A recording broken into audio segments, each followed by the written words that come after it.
উনি হচ্ছেন spinal cord injury একটা পেশেন্ট। উনি হয়তো 2 মাস আগে কাজ থেকে গিয়ে L1 এবং 2-তে কম্প্রেশন ফ্র্যাকচার হয়। পরবর্তীতে সার্জারি করার মাধ্যমে ওনার সার্জারি এখানের মধ্যে ইন্টারনাল ফিক্সেশন দেওয়া হয়। এখানে ইন্টারনাল ফিক্সেশন দেওয়া হয়।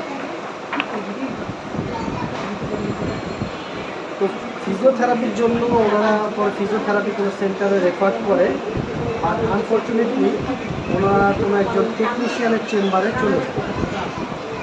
সেখানে গত 1.5 মাস যাবত ওনাকে থেরাপি দেয়। সেই থেরাপির মধ্যে ওনাকে যা দেয় তা হচ্ছে tense, wax therapy, ultrasound therapy, IRF therapy, যেগুলোর মধ্যে ওয়াক্স, আল্ট্রাসাউন্ড এবং ইউএসটি ওনার জন্য কন্টাইনিউটেড, যেটা দেওয়া যাবে না, কারণ এখানের মধ্যে ফিক্সেশন আছে, যার পরিস্থিতি ওনার এখন ওনার এখানের মধ্যে যা হয় একটু নামান হ্যাঁ, একটু ঝুল করো। হ্যাঁ, ওনার পাটটাকে একটু দেখো।